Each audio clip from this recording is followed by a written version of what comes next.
미국 역대 대통령들의 어머니에 대해서 연구한 책이 있습니다. 대통령들의 어머니에게는 몇 가지 공통점이 있다고 지적했습니다. 첫째는 강한 신앙입니다. 케네디 대통령의 어머니 로즈 케네디 여사는 카톨릭 신도였는데 매일 미사에 참여할 정도로 신앙이 깊었습니다. 카터 대통령의 어머니 릴리안 카터 여사는 남침례교 신자였는데 딸을 목사를 시켰고 아들도 젊었을 때부터 주일학교 교사로 봉사하게 했습니다. 닉슨 대통령의 어머니 해나 닉슨 여사는 퀘이커 교도였는데 아들을 부를 때 킹 제임스 성경에 나오는 식으로 you 대신에 thou 또 thee 이런 대명사로 성경의 언어를 가지고 자식을 양육했습니다. 그리고 두 번째 공통점은 굉장히 엄하게 자식을 키웠다 하는 것입니다. 로즈 케네디 여사에게 아들이 5이 있었는데 첫째 아들은 전쟁에서 죽었지만 둘째 아들인 존 F 케네디가 대통령이 되었지요. 또 셋째인 로버트 케네디가 대통령 후보로 나섰다가 암살당했지요. 그리고 막내 아들 테드 케네디는 상원의원까지 올라갔습니다. 이것이 거저된 것이 아닙니다. 영화 닉슨을 보면 닉슨이 대통령이 된 다음에도 어머니의 교훈을 잊지 못하고 늘 갈등하는 장면이 나옵니다. 닉슨은 세상에서 두려운 것이 하나도 없는데 어머니를 실망시키는 것이 두려워요. 어머니의 교훈을 어기는 것이 늘 두렵습니다. 그 정도로 그 어머니가 아들을 엄하게 키웠다는 것입니다. 이런 기록을 읽어보면 정말로 그 어머니의 그 자식이다라는 말이 실감이 갑니다. 김구 선생이 상해 임시정부 수반으로 있을 때의 일입니다. 어느 날 퇴근해서 집에 왔더니 어머니가 맛있는 시래기국을 끓여 놓으셨다고 합니다. 어머니, 시래기가 어디서 났어요? 어머니 대답이 시장에 갔더니 야채 장사가 버리려고 놔둔 야채 중에 쓸만한 것이 있어서 내가 그것을 깨끗하게 씻어서 국을 끓였다. 그 말을 듣고 김구 선생이 아니 어머니, 제가 명세기 이래봬도 국가 정부 주석인데 어떻게 남이 버린 야채를 가져다가 반찬을 먹을 수가 있습니까? 제 체면이 뭐가 되겠습니까? 그 말을 듣고 어머니가 얼굴이 변했습니다. 얼굴이 엄해졌습니다. 종아리를 걷어라. 네가 국가의 주석이면 주석이지. 네가 교만해졌구나. 그래서 나이 드신 어머니가 다 큰 아들의 종아리를 때렸다는 것입니다. 그 어머니의 그 아들이에요. 강인한 어머니 밑에서 강인한 아들, 딸이 나올 수가 있는 것입니다. 오늘 본문의 마리아를 보세요. 권투 선수를 둔 어머니는 아들의 경기 장면을 지켜보지 못합니다. 자기가 낳은 아들이 남에게 얻어맞는 모습을 어떻게 볼 수 있습니까? 그러나 마리아는 자기 아들 예수님이 십자가에 달려서 고난당하시고 죽는 장면을 끝까지 지켜봤습니다. 그것은 마리아가 성격이 강하기 때문에 그런 것이 아니고 마리아의 마음이 강하고 담대했기 때문입니다. 예수님은 지금 하나님의 뜻을 행하고 계십니다. 비록 그것이 사람의 눈으로 봤을 때는 십자가의 부끄러움이더라도 마리아는 그 이후의 일과 그 다음의 일을 믿음으로 내다볼 수 있었고 아들이 강하고 담대한 것처럼 그 어머니가 강하고 담대했던 것입니다. 예수님은 예수님대로 강하고 담대해야 하나님이 맡겨주시는 십자가를 질 수 있지만 어머니는 어머니대로 강하고 담대해야 아들이 아버지의 뜻, 하나님의 뜻을 이룰 수 있도록 도와줄 수가 있었던 것입니다. 그 어머니의 그 아들이에요. 예수님이 갈릴리 호수를 지나가시다가 세베대의 두 아들을 부르셨지요. 그들의 이름이 뭡니까? 요한과 야고보. 남들은 아들 한 명도 예수님께 바치기가 힘든데 세베대는 두 아들을 예수님께 바쳤어요. 예수님이 이 두 사람을 불렀더니 그 아버지를 배 일꾼과 버려두고 예수님을 쫓은지라. 아버지를 버려두면 장차 누가 아버지를 모십니까? 그러나 그 두 아들은 자기 아버지를 버려두고 예수님을 쫓았습니다. 효도하는 법을 모르기 때문에 그렇게 한 게 아니에요. 그들이 아버지를 사랑하지 않기 때문에 그렇게 한 게 아닙니다. 아마도 요한과 야고보처럼 자기 아버지를 존경하고 공경하는 아들이 없었을 것입니다. 아버지에게 신앙이 있었기 때문에 그 두 아들이 예수님을 따를 수가 있었던 것입니다. 성경이 그것을 말하고 있지는 않지만 행간을 읽어보면 그 아버지의 이름을 언급했다는 사실, 요한과 야고보를 세베대의 아들이라고 부른 것은 아버지에 대한 영광입니다. 여러분, 자식을 부를 때 그 자식이 전국에서 1등을 했다, 대학에 1등으로 합격했다, 무슨 상을 받았다라고 할 때 부모의 이름을 언급하는 것은 부모에게 영광이지요. 아무개의 아들, 딸이 이번에 수석 입학했다, 부모에게 영광이지요. 마찬가지로 예수님의 두 제자 세베대, 요한과 야고보가 세베대의 아들이다. 그건 세베대에 대한 영광입니다. 비록 그 두 아들이 예수님을 따르기 위하여 그 아버지를 배 일꾼들과 버려두었을지라도 결코 그것이 아버지에게 헛되지 않았습니다. 아들을 잃은 것이 아니고 오히려 주님을 섬길 수 있는 영광을 얻은 것입니다. 아버지에게 믿음이 있었기 때문에 그 아들이 믿음을 실천할 수가 있었던 것입니다. 결국은 그 아버지의 그 아들입니다. 저희 어머님이 환갑을 맞으셨을 때 저는 아직 결혼을 하지도 못했고 목사 안수를 받지도 못했습니다. 게다가 어머님 환갑날 제가 어느 교회의 청소년 집회 강사로 초청을 받아갔기 때문에 어머니에게 식사도 사드리지를 못했습니다. 그리고 저희 어머님은 당신의 환갑날 아들의 전도 집회가 잘 되게 해달라고 금식기도 하셨습니다. 생각해보면 불효도 그런 불효가 있을 수 없지요. 어머님을 모시고 식사 대접을 해도 부족한데 어머님을 금식기도를 시킨다고 제가 시킨 건 아니에요. 어머님이 스스로 하신 것이지요. 그러나 하나님이 그것을 받으셨습니다. 사실은 그 청소년 집회가 굉장히 어려운 집회였는데 두 번째 날 하나님의 은혜가 임해서 그 강팍하고 은혜라고는 경험해 본 적이 별로 없는 아이들이 회심하고 회개하고 거듭나고 예수님을 영접하는 역사가 일어났는데 그게 제가 설교를 잘해서 그런 것이 아니고 제가 무슨 은사가 뛰어나서가 아니고 누군가는 희생을 해야 되는 것입니다. 누군가는 희생을 해야 돼요. 누군가는 십자가를 져야 돼요. 보편적인 인간적인 기대를 고집해서는 하나님의 역사를 이룰 수가 없습니다.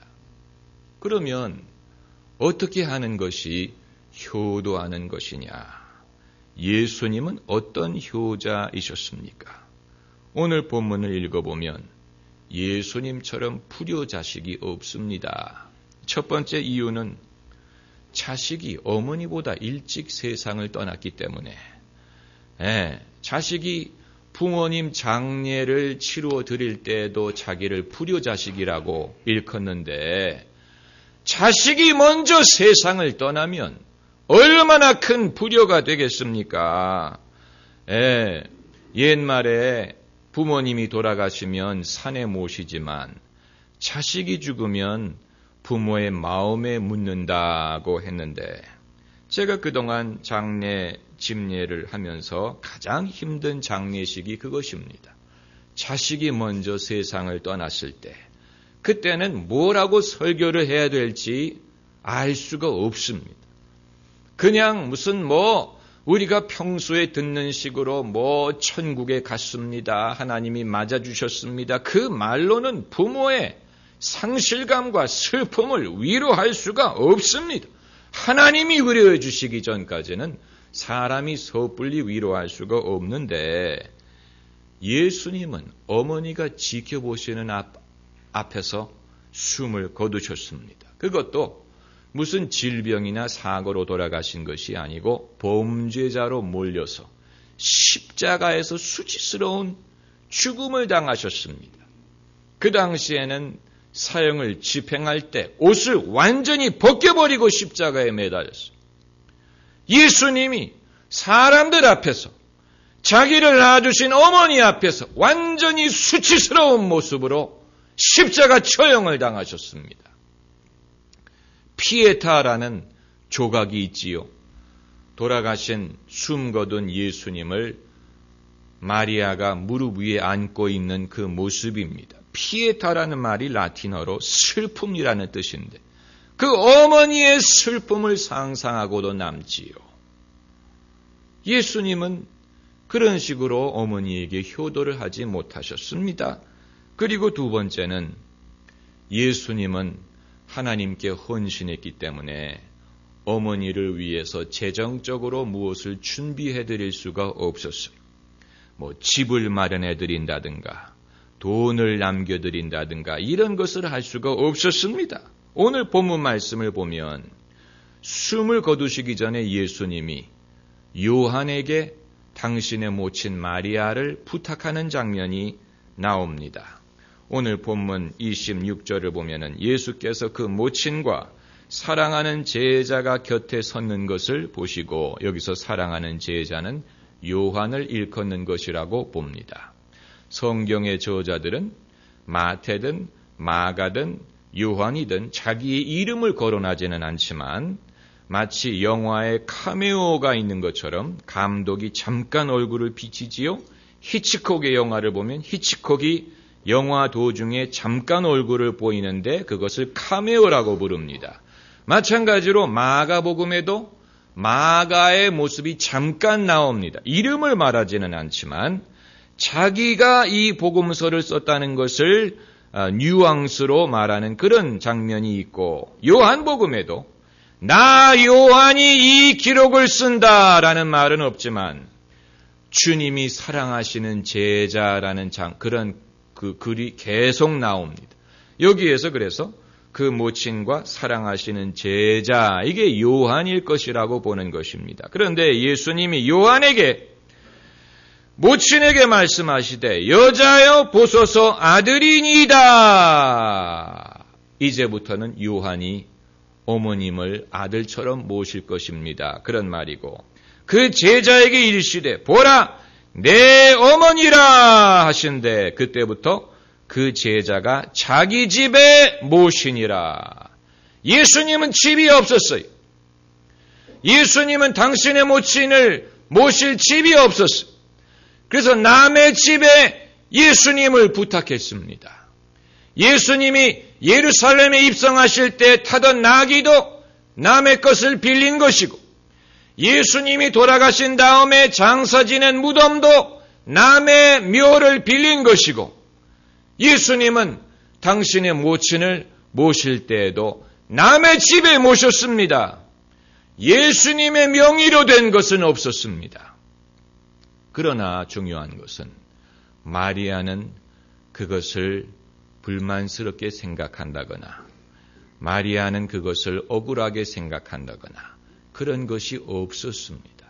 왜냐하면 예수님을 잉태하기 전에 천사 가브리엘이 마리아에게 나타나서 장차 성령으로 잉태하게 될 것과 그 아들이 메시아가 될 것을 고했을 때 마리아가 한 말이 있습니다. 나는 주의 계집종이오니 말씀대로 이루어지이다. 그때 마리아가 10대 중반의 소녀였을 것입니다.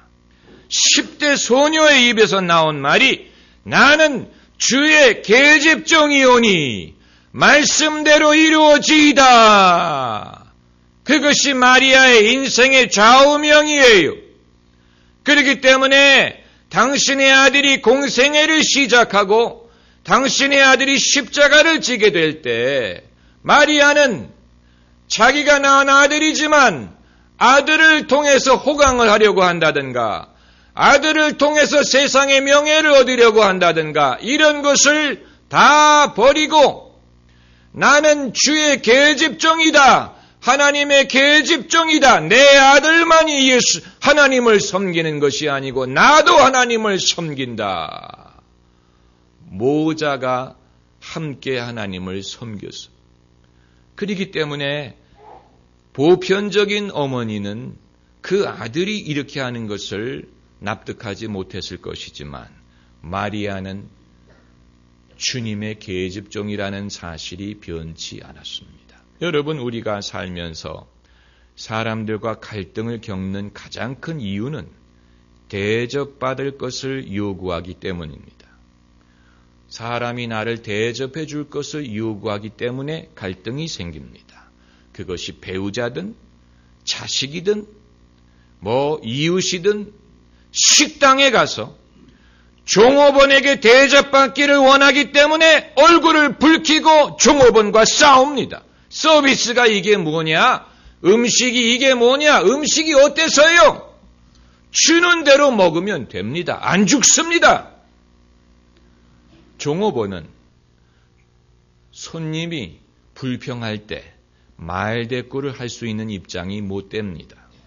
그래서 손님이 아무리 야단을 쳐도 고개를 숙이고 참을 수밖에 없습니다. 이런 말이 있지요. 싸우려면 같은 몸집의 사람과 싸워라.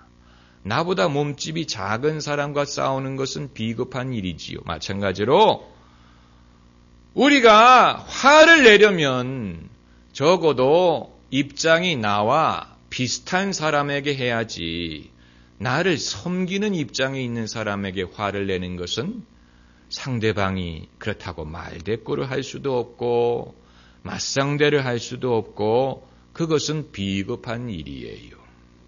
여러분, 우리가 대접받기를 원하면 인생에는 불만스러운 것 천지입니다.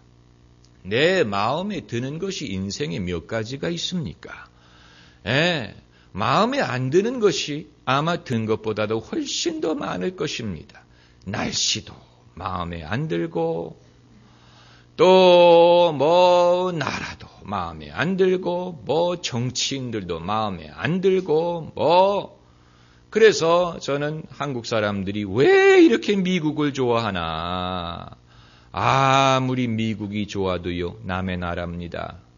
명심하셔야 됩니다. 아무리 미국이 좋아도 남의 나라입니다. 여러분의 고국은 대한민국이에요. 저는 이 중동이라든가 이런 제3세계 돈은 많지만 이런 나라의 왕족들, 귀족들, 고위 관리들이 차를 탈 때도 남의 나라에서 만든 차를 타고요. 손목에 차고 있는 시계도 남의 나라의 명품이고요. 그들이 입는 옷도 남의 나라에서 만든 것이고 쓰는 핸드폰도 남의 나라에서 만든 것이고요. 자기 나라에서 나는 것은 기름밖에 없어요. 자기 자식들도 전부 다 외국의 사립학교에 보냅니다. 저는 그걸 보면서 도대체 저 사람들이 자기 나라에 대해서 자부심이 있는 것인가 없는 것인가. 사우디아라비아든 쿠웨이트든 어느 나라든 필리핀이든 차를 타려면 자기 나라에서 만든 차를 타고 자식을 교육시키려면 자기 나라에서 교육을 시키고 적어도 그럴 수 있는 나라를 만들어야지. 어떻게 나라의 지도자라 부르는 사람들이 자기의 시계든 자동차든 가구든 가전제품이든 전부 다 외국에서 만든 것을 갖다가 그것을 자랑하고 어찌 국가의 지도자라고 스스로를 여길 수 있는지 이해가 되지를 않아요. 프랑스 같은 국가는 자존심이 강한 국가이기 때문에 프랑스의 대통령은 반드시 프랑스에서 만든 자동차를 타고요. 또 국가에서 만든 비행기를 타고 그럽니다. 그게 자존심이에요. 국가에 대한 자부심입니다. 저는 우리나라가 철강업이든 자동차 산업이든 컴퓨터든 자급자족하고 우리가 만든 것을 우리가 쓰고 남에게 수출할 수 있는 것을 참 자랑스러운 일이라고 생각을 하는데 여러분 이것이 국가적인 자부심이고 이런 것이 있어야 우리나라가 발전할 수 있는 것뿐만이 아니고 적어도 그것이 우리 자신에 대한 자부심입니다. 인생에 불만스러운 것을 생각하기 시작하면 한이 없습니다. 누군들 내 마음에 듭니까? 내 마음에 드는 사람은 아무도 없어요. 하나님도 마음에 안 들어요. 하나님이 하시는 일도 내 마음에 안 들어요. 하나님의 섭리가 납득이 되지를 않아요. 내가 하나님이라면 다르게 하겠다. 그렇게 말은 하지 않지만 그렇게 생각하는 경우가 많습니다. 대접받기를 원하는 사람은 그래요. 그러나 그리스도인은 대접받기를 생각하는 사람이 아니고 어떻게 하는 사람입니까? 대접받기를 원하는 대로 남을 대접하는 사람입니다. 할렐루야. 이게 우리의 열쇠입니다. 남에게 사랑받기를 원하는 대로 남을 사랑하는 것입니다. 우리는 그것만 하면 됩니다. 심는 대로 거둡니다. 우리가 사랑을 심으면 사랑을 거둘 것입니다. 믿음을 심으면 하나님의 역사를 거둘 것입니다. 나는 심었고 아볼로는 물을 주었으되 자라나게 하시는 분은 하나님이시니라. 사도 바울이 말했지요. 자라나게 하시는 분은 하나님이십니다. 우리는 물 주고 심고 물 주는 일만 하면 됩니다. 그것은 쌀을 심는 것뿐만이 아니고 사랑이든 사업이든 투자든 자녀를 키우는 일이든 목회든 다 마찬가지예요. 나는 심고 아볼로는 물을 주었으되 자라나게 하시는 분은 하나님이시니라. 하나님이 자라나게 하시지 않으면 흉년입니다. 기근입니다. 하나님이 자라나게 하셔야 됩니다. 우리가 자라나게 할 수 없어요. 성격이 급한 사람은 계란 반숙을 하면서 그 냄비를 들여다봅니다. 빨리 끓어라. 그러나 지켜봐도 안 지켜봐도 5분은 5분이에요. 지켜본다고 5분이 더 빨리 지나가는 것이 아닙니다. 인내해야 됩니다. 하나님이 자라게 하실 것이다. 여러분, 그 부모의 그 자식입니다. 그렇기 때문에 예수님이 십자가를 지셨지요. 마리아도 그 십자가에 동참했습니다. 예수님이 영광을 받으실 것입니다. 예수님은 부활하실 것이고 만유의 주님이 되실 것입니다. 마리아가 그때가 되면 영광을 누리게 될 것이고 기쁨을 경험하게 될 것입니다. 이것은 예수님에게도 영광이요, 그 모친 마리아에게도 영광이 될 것입니다. 그 영광은 거저 얻을 수 있는 것이 아닙니다. 십자가는 예수님이 지셨지만 그 자리를 지킨 것은 마리아의 회피하지 않았어요. 거부하지 않았습니다. 하나님을 원망하지 않았습니다. 예수님은 십자가를 받아들이셨고 마리아도 그 아들의 십자가를 받아들였습니다. 예수님이 영광을 받으실 때 마리아도 영광을 받게 됩니다. 할렐루야. 기도하십시다.